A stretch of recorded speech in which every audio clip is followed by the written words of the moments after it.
Included in the July 2022 invoice from Brenner was this item. Given what we have seen on previous invoices, we have no way of knowing if this was from July of this year or if it's just one more thing from way earlier in 2021 that is only recently ending up on an invoice.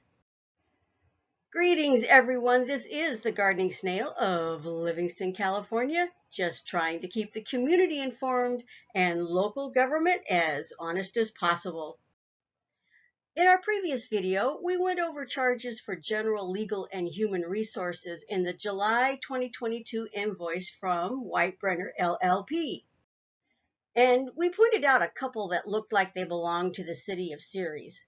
In this video, we will go over the hours billed in the rest of the invoice, pointing out some items that appear to be trying to hide not only what was done, but also when it was done. But first, we will start out with how much it costs us when the city attorney's office gets involved in processing public document requests. Notice that the rate we are charged is $200 per hour.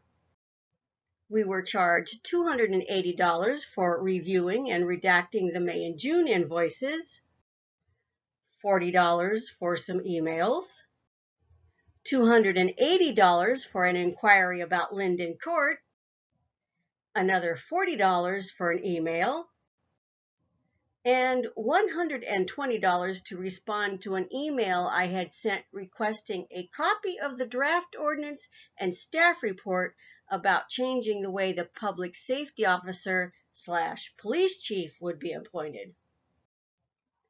Here's who did the work. And here is that mystery billing for something that is supposed to be about the recall effort that took place several months ago.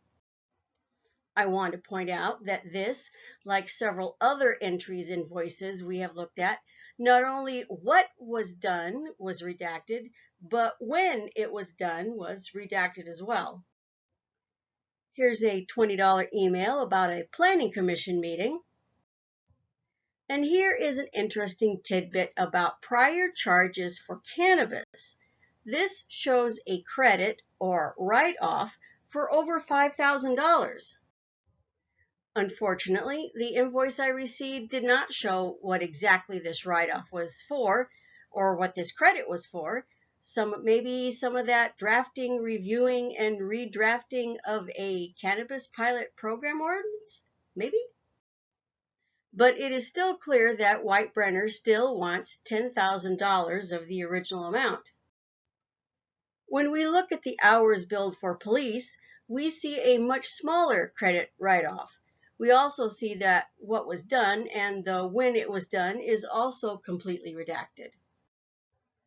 As to who did it, we see that most of the time billed was by Deborah Hinshaw Vieira, the firm's human resources / internal investigation specialist. If you like what I do here, please subscribe to my YouTube channel and follow me on Facebook.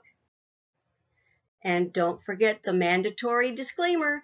Editorial content is my own as a longtime resident of Livingston and does not represent the views and opinions of the City Council or the City of Livingston, and sure doesn't represent any kind of legal advice.